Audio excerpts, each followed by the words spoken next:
Estamos en un nuevo stream, esta vez hablando del Eternauta, como ven en esa imagen que está ahí del Eternauta, que es Darín, en este caso Ricardo Darín.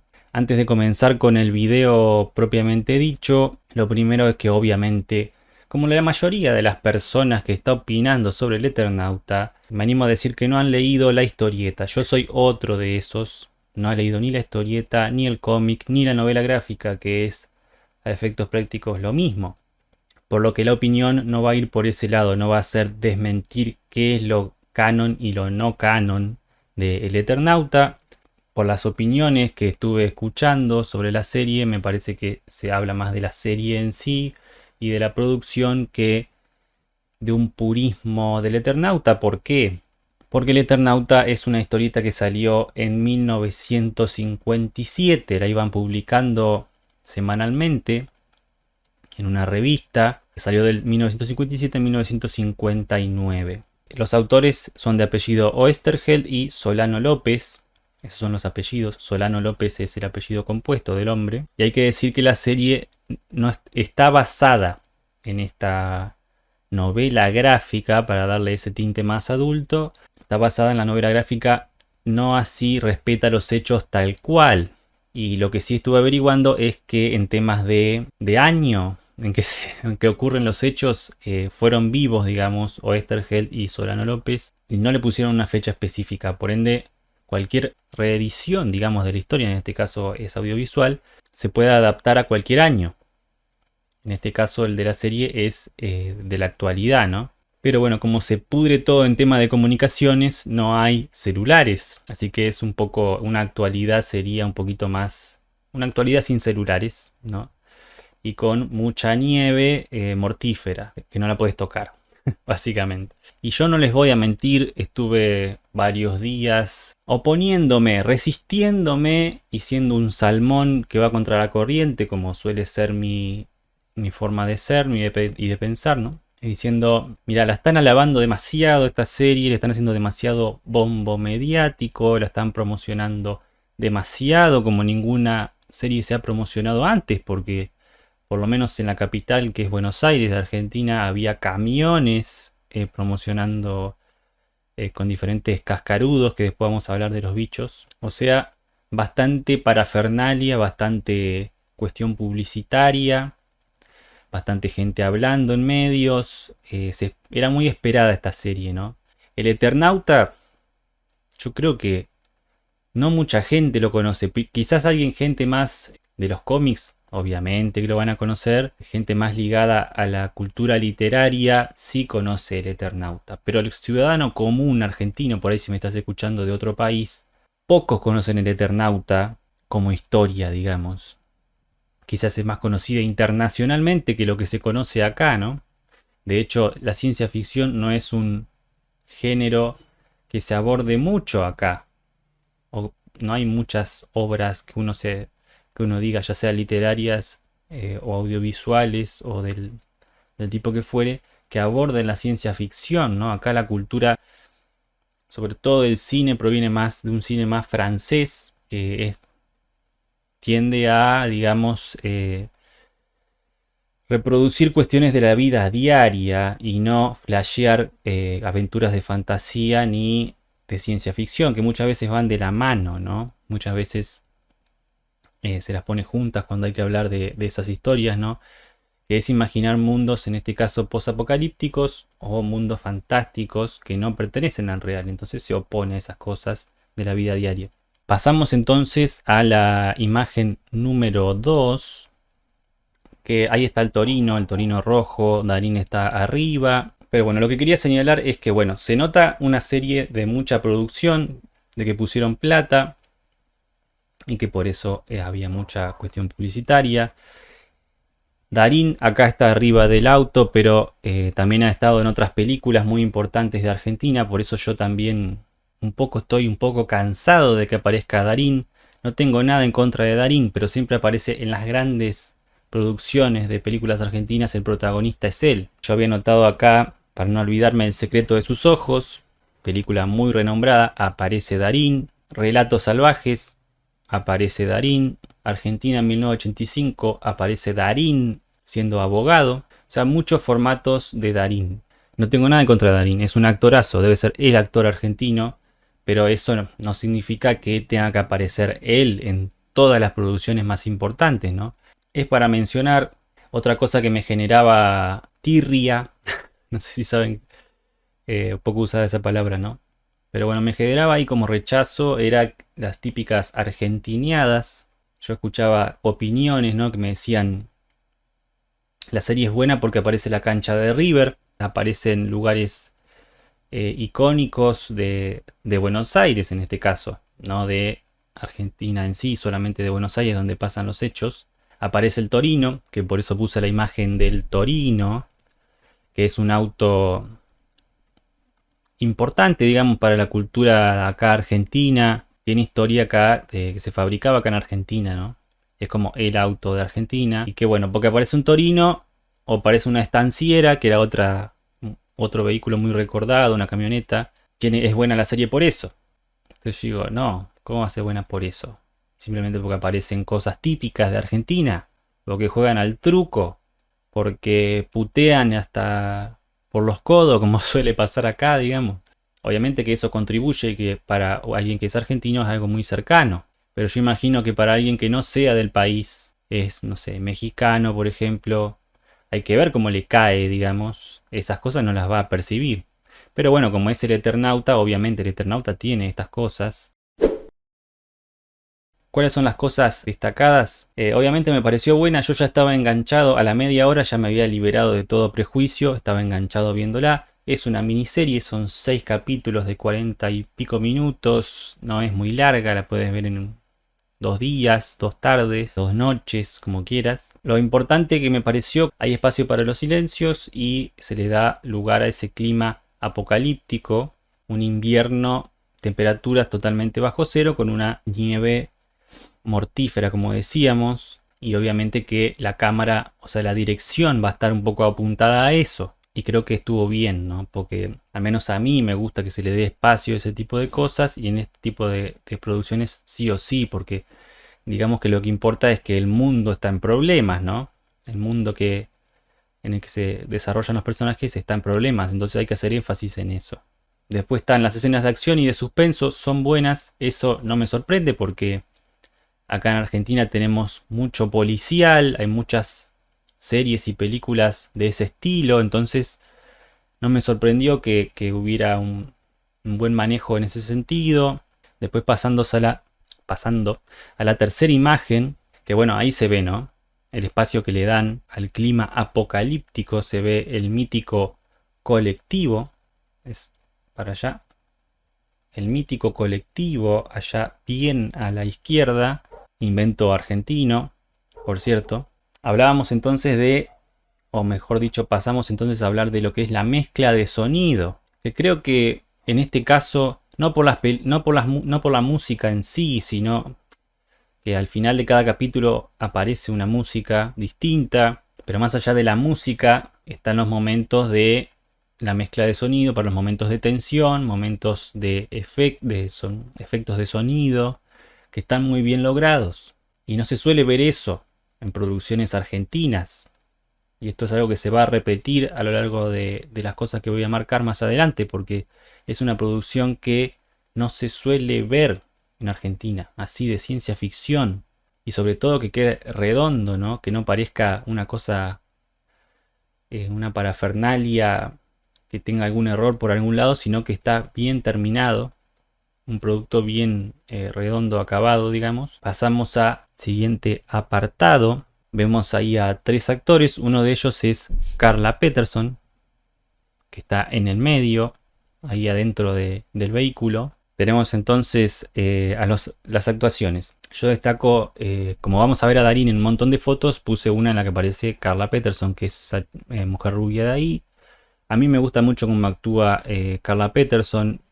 Sale en general en novelas, que es lo que más se suele hacer acá en Argentina, y en películas también. Después tenemos tema personajes. Se cumple el famoso arco de personajes del que tanto se habla últimamente. Me parece que se cumple en ciertos personajes, como es el caso de César Troncoso, es el actor que hace del hombre de bigote, acá no está, Pero que bueno, si vieron la serie, o si la ven, van a saber que el personaje de Bigote es César Troncoso el nombre, que tiene una voz muy parecida a Diego Peretti. Si lo conocen, Diego Peretti actuó en Los Simuladores. Entonces me confundía. Cada vez que escuchaba esa voz pensaba que era Diego Peretti, pero no era señor Troncoso. En ese caso se cumple el arco del personaje porque él arranca siendo de una forma, se arranca priorizando a sí mismo y termina la miniserie un poco apoyando la causa total, ¿no? Siendo solidario, como debe ser la gente, la buena gente, en teoría. Y al personaje de Ricardo Darín, Juan Salvo, también le pasa algo similar. Tarda un poquito más, pero le pasa también algo similar. El tema de sacrificarse por la causa. Pero bueno, hay que decir que él está más preocupado por su hija, ¿no? En general. Después tenemos la imagen 5, y por eso hablábamos de los spoilers, más o menos, ¿no? Porque ya había un camión dando vueltas por Buenos Aires con bichos cascarudos, como se les dice acá. Para mí es la frutilla del postre, es lo mejor en ese aspecto, los efectos audiovisuales, que como decíamos son cosas nunca vistas para mí. Yo no he visto, porque mira que si hubiera habido películas de este estilo de ciencia ficción, ni hablar del género fantástico, yo las hubiera visto. Películas nacionales de este estilo. Las hubiera visto pero de cabeza.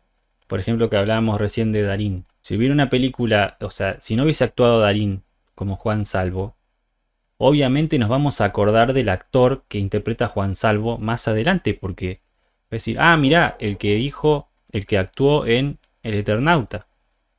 Porque esto se va a recordar de acá a mucho tiempo, porque es algo para mí nunca visto. El nivel de producción y de efectos visuales. Tenía una cierta información, investigué un poquito respecto de los efectos visuales, porque justamente como nunca se hizo acá, yo dije, había de mi parte un interés en saber cómo habían hecho para que algo quede así, ¿no? Con ese nivel de calidad y que no quede algo payasesco. Resulta que hubo un trabajo porque decían que la productora era argentina, yo había leído, entonces da la sensación de que todo es un trabajo hecho por argentinos solamente, y no. O sea, yo tenía la sospecha de que como es Netflix, yo tenía la sospecha de que podía haber un trabajo de gente extranjera también ayudando en este tema, y evidentemente fue así. Investigando un poco una nota de Infobae, se habla de todo el tema de los efectos visuales. Acá se nombra, fue un trabajo colectivo, el señor Ignacio Paul, uno de los encargados de todo este tema. Pero bueno, en síntesis, él afirma que fueron un grupo de estudios que elaboran este tema, argentinos, que en general compiten entre sí, pero que para esta producción se aliaron y bueno, colaboraron para armar un equipo grande de trabajo, porque había mucho trabajo que hacer. Y además nombra también a Industrial Light and Magic, que son la gente que trabajó en las películas de Star Wars. Así que hubo una ayuda de extranjera para los efectos visuales, que para mí es lo que más impacta. No solamente por ser el hecho en sí, ¿no? Que siempre decís, bueno, una obra de terror, de ciencia ficción, suspenso, que hay, sabés que va a haber algo sobrenatural, siempre es lo que más impacta, ¿no? Pero bueno, si no hay una calidad, una cierta calidad en ese tipo de recursos visuales, como decíamos, queda payasesco. Entonces la línea es muy fina en ese sentido. Y acá se notaba que había ayuda extranjera y bueno, obviamente un gran número de personas que trabajaron en ese aspecto. Pasamos entonces a la siguiente imagen. Tiene que ver, ahora sí, pasamos con lo malo, que son cosas más de quisquilloso que soy yo. Hubo gente que le molestó igual, leyendo comentarios en las diferentes redes sociales. No le gustó el diálogo con tantas puteadas, como se dice acá, con tantos insultos en cada oración, ¿no? Quizás es algo de lo que nos tengamos que hacer cargo, los que somos argentinos, porque cuando estamos en una situación límite o de No sé si límite, por mucho menos también. Utilizamos los insultos, ¿no? Hijo de tal, pero la con de tu mamá, de la lora y tal, ¿no? Pero bueno, yo había apuntado este tema de los diálogos, porque obviamente nos deja como unos maleducados internacionalmente. Pero bueno, no va a haber, eso ya se piensa, ¿no? Tampoco pasa mucho. Yo había notado el tema de frases muy trilladas, tema de diálogos. Van a lo seguro, digamos. Se hablan como hablan acá. Entonces todo como que los personajes se homogeneizan en ese sentido, salvo por la chica que es, creo que venezolana, que hace de delivery. Salvo por esa chica, después todos hablan parecido. Entonces es entendible, digamos, porque se apuesta al costumbrismo, como decíamos. Acá en Argentina el cine, digamos, apunta a esas cosas de la vida diaria. Entonces es obvio que van a hablar de esa manera, como hablamos nosotros, ¿no? Por cierto, acá están jugando el famoso truco que acá se da el señor ahí calvo. A la gente le molestó que dijera tantas barrabasadas una tras de la otra, va a llover, tal cosa, ¿no? Pasando a la siguiente imagen, me generó un poco de ruido el tema de los autos también. Está bien que la idea es decir, mirá que lo viejo funciona, Juan, lo viejo funciona. En este caso se ve con el tema de los vehículos. Estamos viendo en pantalla un Renault 12 cubierto de nieve. De quisquilloso, otra vez, va a ser lo que voy a decir ahora. Cualquiera que tenga un auto de estos sabe que si hace mucho frío, cuesta arrancar este tipo de autos. A veces hay hasta que empujar. Pruebas del Renault 12 andando bajo la nieve y en la nieve hay. Pero bueno, me hizo ruido que con media vuelta de llave ya prendieran todos los autos, ¿no? Todos los autos más o menos viejos con media vuelta de llave prendían al toque. Ni hablar que si la serie es en 2020 y pico, tendrían que estar impecables un montón de estos autos como para que la gente ande como si, no sé, de golpe estamos en el 1980, porque los autos andan joya. Todos cuidaron espectacular los autos. Bueno, después está pasando a la siguiente imagen, el tema de la máscara. Creo yo que este es el peor error, si es que el único error que tuvo la miniserie en esta primera temporada. Porque en los primeros capítulos, creo que los primeros dos, si mal no recuerdo, todos tienen miedo de salir a la calle porque si la nieve los toca, bueno, están al horno. Y se hace mucho énfasis en la máscara que ahí lleva puesta Darín, que tienen que hacer toda una ingeniería textil para que Darín solo salga a la calle, que él sea el único y los demás se queden encerrados porque si no palman. Entonces la máscara es muy importante. Cuando la va a buscar a Carla Peterson, que es su ex mujer en la serie, también la gente del edificio que estaba totalmente encerrada, un poco más y no los lincha ahí nomás a los dos porque tenían una máscara. Los apuntaron con chumbo, Darín también saca chumbo y se arma ahí una escena tremenda. ¿Por qué? Por la máscara. ¿Qué pasa después? Hay una escena en los capítulos siguientes que obviamente ya hay más gente dando vueltas por la calle, no está todo vacío. Pero a mí me generó ruido que cuando ellos ingresan en una farmacia para buscar un par de cosas ahí para abastecerse y dos motochorros los dejan encerrados, digamos. Y les roban el auto que estaban llevando, que supuestamente era un valor importantísimo el auto. También era un valor importantísimo la máscara. Pero los motochorros llevaban un casco que para el que sabe de cascos o para el que anda en moto, son cascos así nomás, digamos, muy económicos. Siendo técnico también te entra el aire por todos lados con esos cascos. ¿Cómo te vas a cubrir de una nieve mortal con eso? Entonces de golpe la máscara pierde sentido. Y la máscara es importante porque es la cara de la serie. De hecho arrancamos el afiche principal y la imagen más conocida del Eternauta es con la máscara. Entonces, ¿cómo con un simple casco de una marca bastante económica vas a zafar? Eso creo que es un error. Pero bueno, también se puede decir que es buscarle el pelo al huevo, como se suele decir acá, de quisquilloso, de detallista. Pero bueno, lo quería mencionar. Después están también el cierre de la serie. Tiene un cierre esperanzador, si se quiere, en donde Darín y un par más, uno que sabe manejar un tren, van en un tren y bueno, tienen que cumplir una misión. Y el tren tiene que atravesar un lugar supuestamente difícil y me parece que no se logró que parezca que sea algo épico lo que lograron. Y hubo mucha gente festejando y bla bla bla, algo que no era para tanto, o por lo menos no se logró mostrar de esa manera.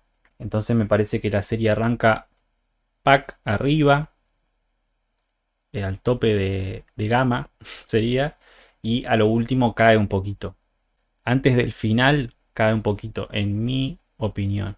Como que cae un poco el drama.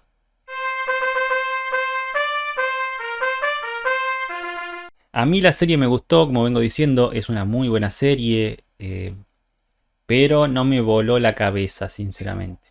No quiero, no es para ser salmón que va contra la corriente, digamos, pero no me voló la cabeza El Eternauta, sí me pareció muy buena e inédita. Esa me parece que sería la palabra. Nunca visto en Argentina, me parece. Una serie de ciencia ficción de este estilo y con este nivel de producción. Así que ese es el punto para mí por el que impresiona bastante. No solamente porque la historia es muy buena, porque si la historia es mala, olvídate que vaya a impresionar. Por más que tengas efectos de la Sam Borombón y salga Darini y salga bla bla bla. A mí lo que me anima con este tipo de producciones es que más bien una pregunta me hace reflexionar, que es, ¿y las películas del género fantástico en Argentina para cuándo? A mí me alienta eso, que este tipo de producciones se puedan empezar a hacer acá con tanto laburo detrás y eso me pone contento, ¿no? Más allá de que sea Darín el que interprete al mago y veamos una especie de Darín Gandalf, llegará ese momento. Esa es mi reflexión final. Si les gustó, den me gusta. Si les gustó mucho, suscríbanse al canal. Y si les parece que es un contenido que merece ser compartido, compártanlo con sus amigos a los que les guste este tema. Saludos cordiales.